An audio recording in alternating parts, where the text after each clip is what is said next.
Hey everyone, I'm Scott Keys from S Keys Images and Wildlife Inspired, and today we're going to talk about improving your wildlife photography by challenging and changing your perspective for better results. Right after this.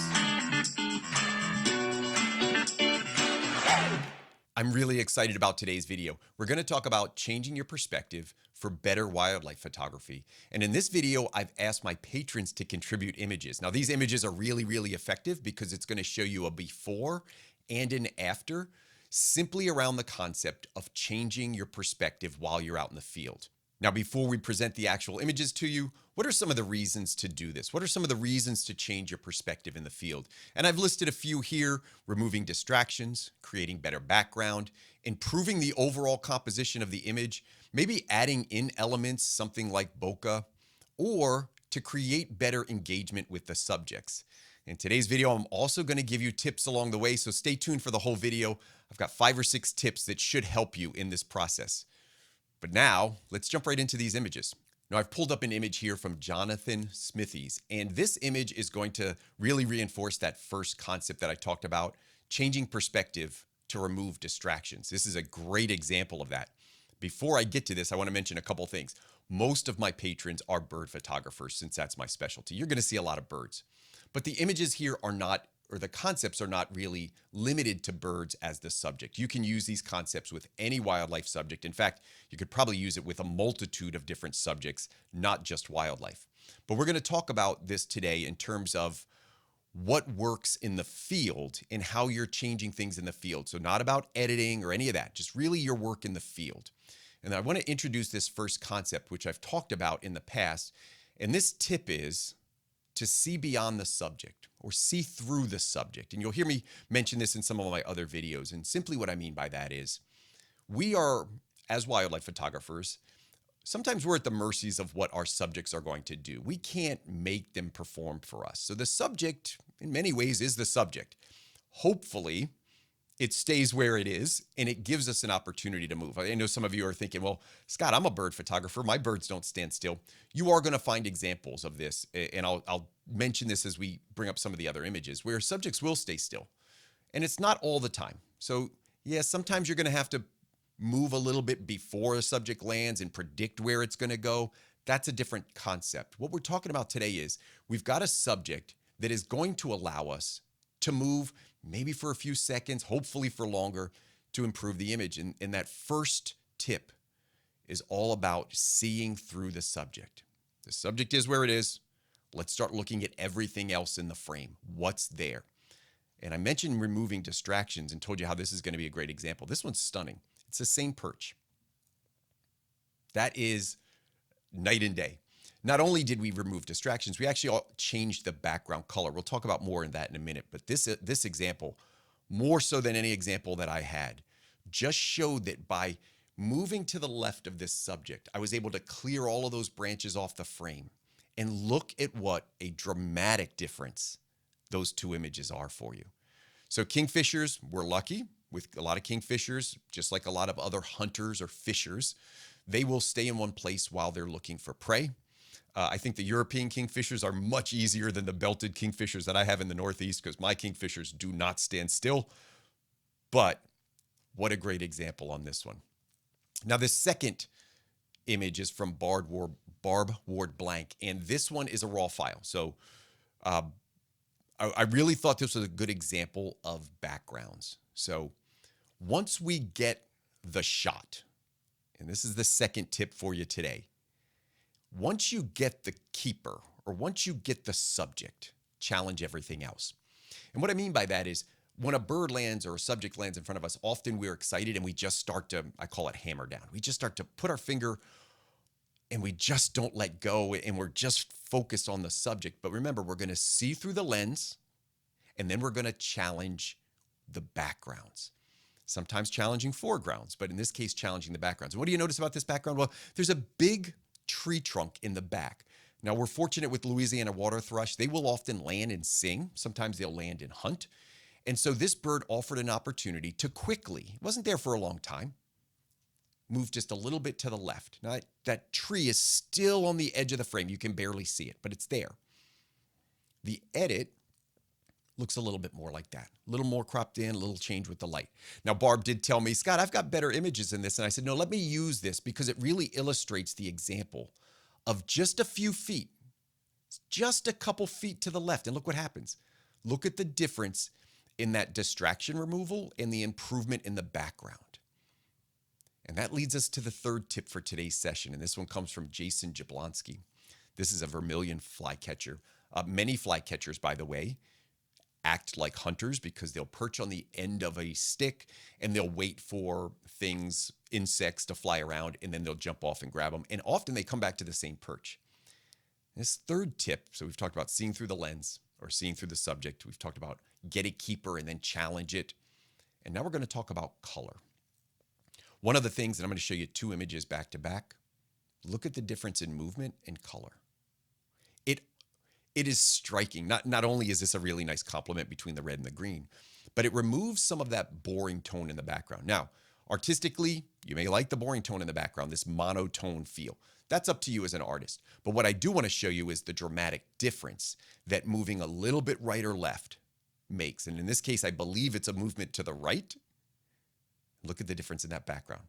It's the same perch, the same bird, maybe flown and come back, but the same bird, just a change in perspective, a little bit of movement. So really nice job by Jason Jablonski on this. Terrific photographer. Let's get on to this next image. And this will lead us to our fourth tip of today's video. We're already up to tip number 4, and that's to find the sweet spots. And I did a whole video on this about finding the sweet spot. And this example is so perfect. This is Brian Nelson. He sent me 3 images, and the story behind this was something like this. It was a song sparrow. He was perched. He wasn't moving. So I'm seeing through the lens. I'm trying to think of all the things, I've learned on your Patreon. And I wanted to get rid of that yellow in the background. So it was perceived as a distraction. So I moved to the right, just a couple feet. Look at the small difference it makes. Let's look at the background again. And then to this. Small difference. And once I got there, I thought, you know what? Let me find the sweet spot. And I went back to the yellow. Now again, maybe this is your style, maybe it's not. I like this one. Of those 3 frames, all on the same perch, and you're literally talking a foot to the left or a foot to the right, makes a tremendous difference in the background. You only see that. You only recognize that in the field when you challenge the keeper and you see through the subject to find the background. And that fourth tip, if you've got a sweet spot in your image, normally in the background, try to maximize it. And I thought Brian did a terrific job of maximizing it. And that brings us to tip number 5, ABC. Always be composing. A, B, C. A, always, B, B, C, closing. Always be closing. Always be composing. Now, this image is from Crystal Migliori, really talented photographer. And I know this location. We were actually on a workshop together. And I was really proud of the effort she made to improve what was a fairly bland photo, at least for me. I was seeing the same scene through the camera. I was actually doing some video that day, not really doing photography with her.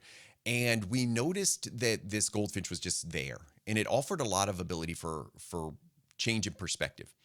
So as the goldfinch was feeding on this one sunflower, there was just a blue background. It wasn't anything really, really exciting. And Crystal moved. And when she moved, it changed the entire image. And watch what happens. And I want you to notice those sunflowers in the foreground and the background. And there was a hill in the background. And the hill had some trees on it. And just by moving, I'll go back and forth again so you can see the difference. Notice the background and the foreground. The foreground is now framed. And the background has something of substance behind it. There's color there, not just a blue sky. And when that final edit came out, that was the result. Minimized a little bit of the sky, maximized that sunflower in the foreground, and offered some really, really nice light. Let's go back to the beginning and notice how hard the light looks with no background. And notice how soft this feels because we've added foreground. And foreground is not a video about foreground, but it is an important concept sometimes in its ability to diffuse light, given the exact same lighting situations. I'll do a video on that in the future. Hopefully nobody beats me to it. Should be a really good video, but I thought this was an excellent example of taking, in this case, I believe, I want to say about 10 feet of movement. So it wasn't just a foot or two. It was a good 10 feet of movement to get that hill in the background.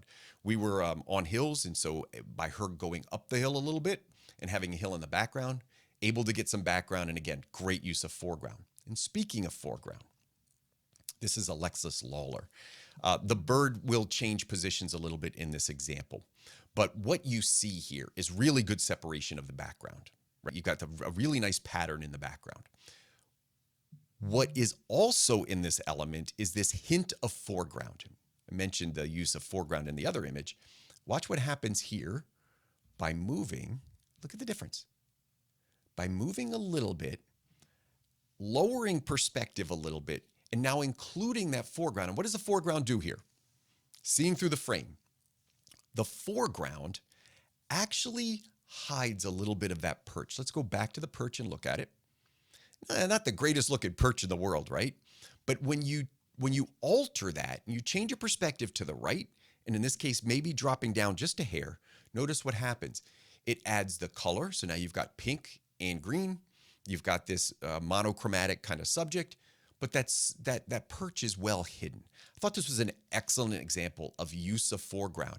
And then this is the final edited copy, cropped in just a little bit, added a little bit of light, but what a great job. Alexis Lawler, very, very well done. Recognizing an opportunity to take what probably would have been a pretty good shot and make it even better by using that foreground and then just changing your perspective a little bit. So really, really love that one. Boy, this is a good example. This is by Jerry Ramsey. No offense, Jerry. I don't like this image. Okay, there's a lot of sticks in it. The lighting's not great. There's just not a lot of compelling things about this. Now, don't get mad at me, Jerry. One of the best examples I think I got for this video. Watch what happens when perspective changes. Challenging the perspective. We move a little to the left. Okay, things change. Lighting looks a little different, by the way, but I want you to notice the introduction of what's happening on the left side of the screen. You know, what a great illustration of this. And I'm going to ask you to pay very close attention to a couple things.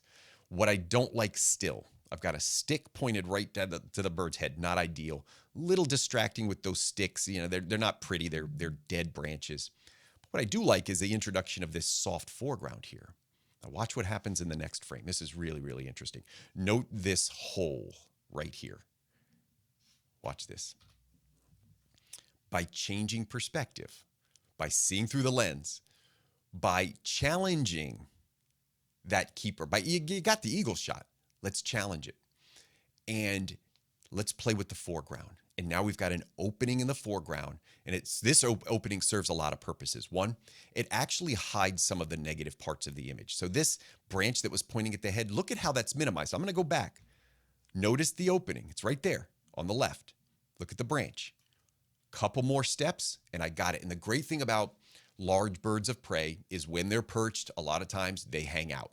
So you get an opportunity. Don't scare these birds, but you get an opportunity to change your perspective and actually challenge, unlike songbirds, where you might only get a shot to move left or right before they fly away.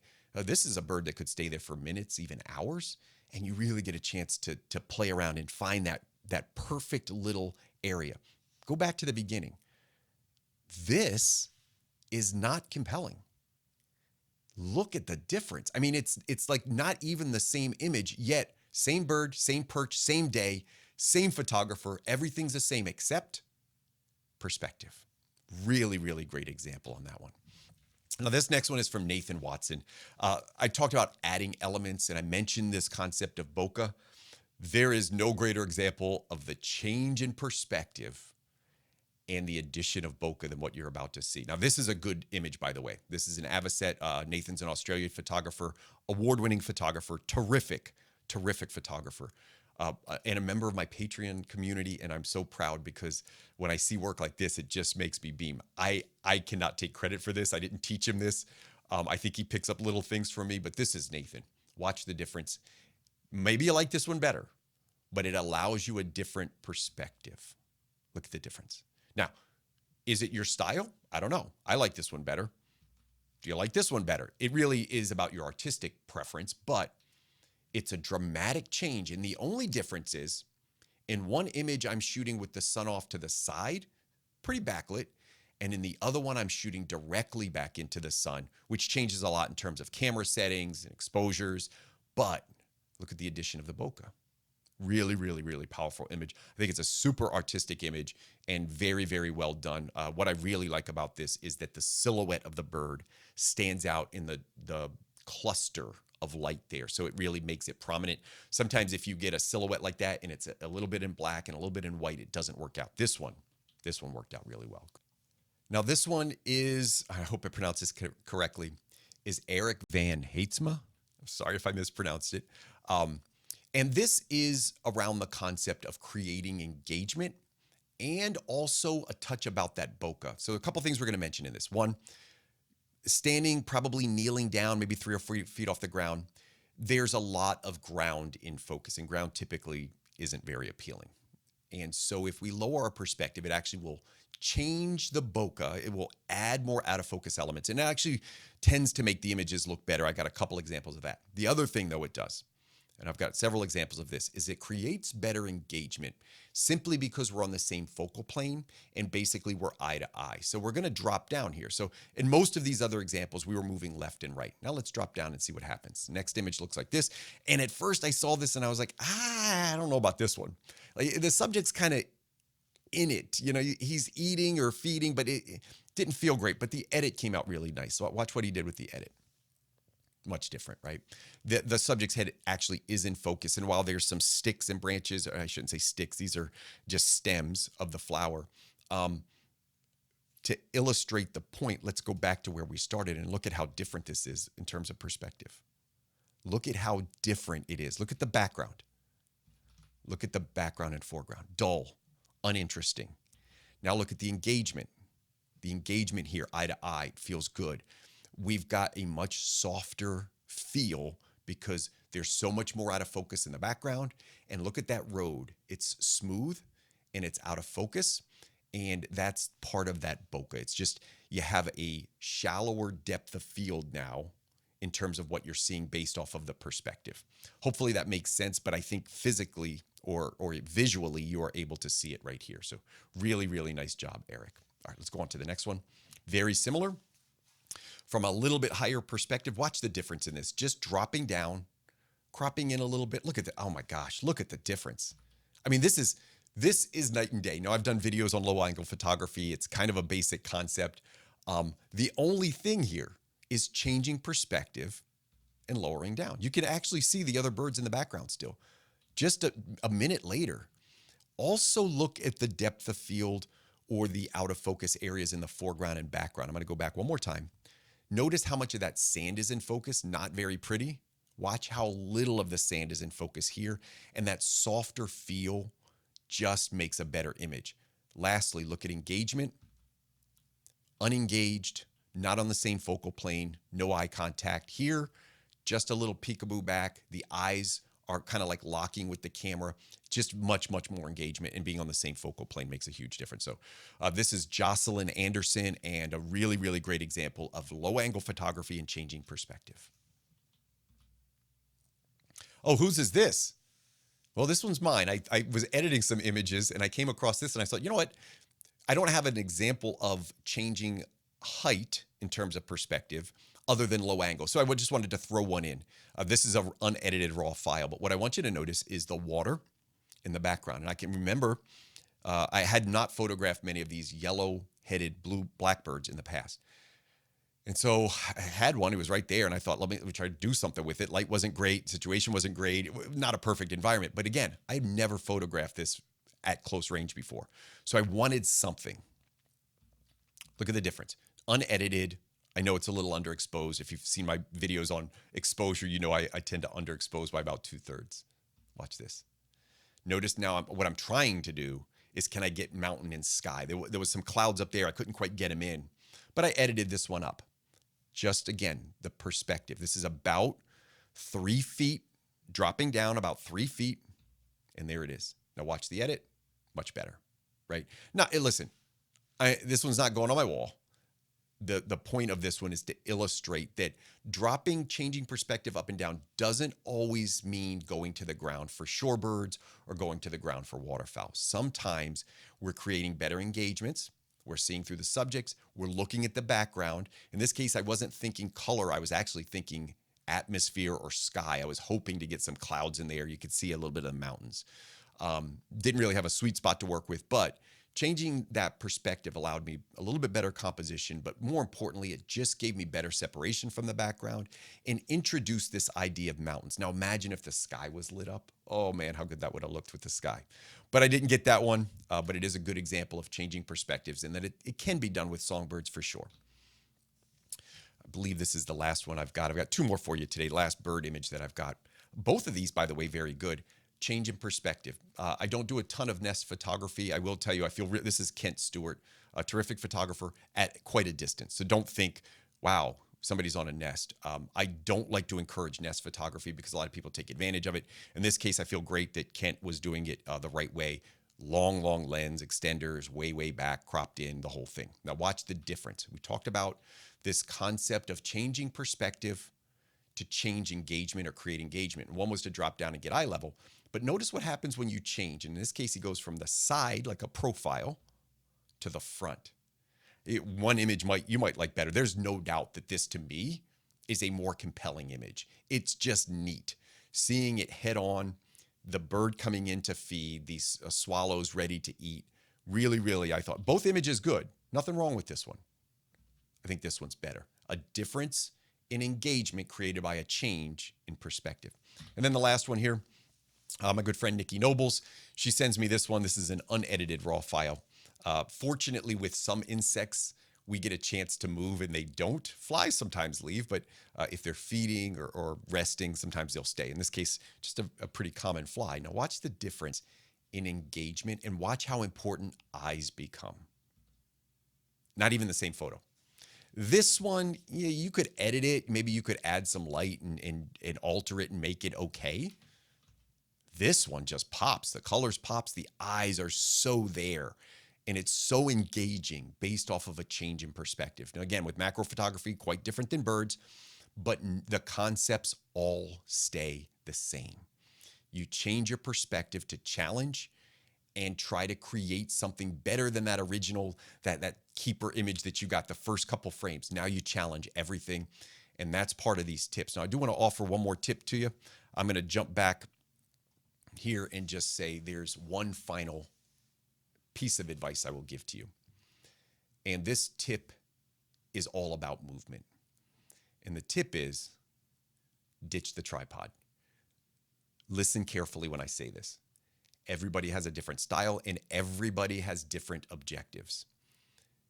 I'm not saying that a tripod is worse, because when you talk about shutter speed, when you talk about stability, when you talk about the ability to be hands-off and leave it, there are hundreds of advantages of tripods, and I own them and I use them. However, when it comes to changing perspective, and as a bird photographer, especially with songbirds, I'm moving a lot. Leave the tripod at home, or at least promise me you will experiment if you've never done it. How do you do that? Well, a couple things to keep in mind. Not a video about tripods and monopods or hand holding. I've done those videos before. I'll put a card up here so you can reference it if you're curious. But the ability to move, for me, outweighs all of the other advantages with tripods. A couple things about today's cameras and lenses. The majority are vastly improved when it comes to image stabilization. These gyroscopes that kind of keep things stable even if you move a little bit. So while in the past, tripods, one of the main functions was to give this rock solid stability. In the modern cameras, that is less important. Using a monopod is a very good combination. I can change left and right on the fly as fast as I could handheld. I can change with a monopod. Changing my perspective up and down is a little more challenging with a monopod. Lastly, it doesn't have to be a monopod. Again, with today's cameras improvements, you can handhold. And I handhold a lot, especially in the fall, where I do need to be a little bit more mobile and I do need to change perspective. And a monopod in some situations just doesn't make sense. Often I'll sit or crouch down and I'm just hand holding that camera for the entire session. And it gives me the ability, maybe not to move in feet all the time, but sometimes it's just inches. Sometimes just a few inches. If you remember some of those images in the beginning, it was just a foot. And sometimes that's all it takes. In one case, getting the sweet spot in the frame was just a matter of inches. Sometimes that's all it takes. So while I am not saying that tripods are bad, what I am saying is they are very inflexible when it comes to changing perspective.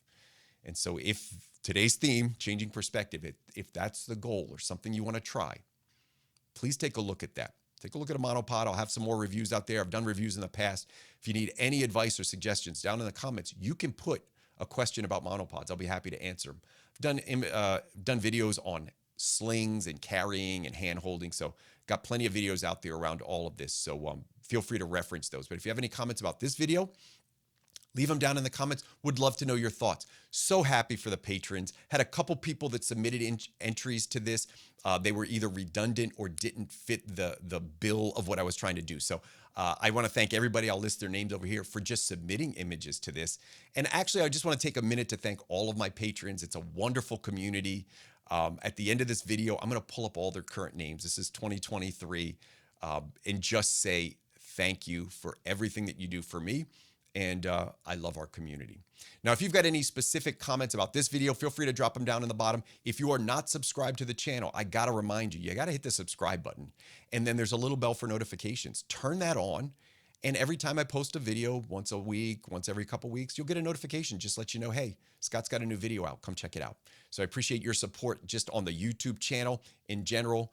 And as always, I hope we can continue to find inspiration in wildlife together.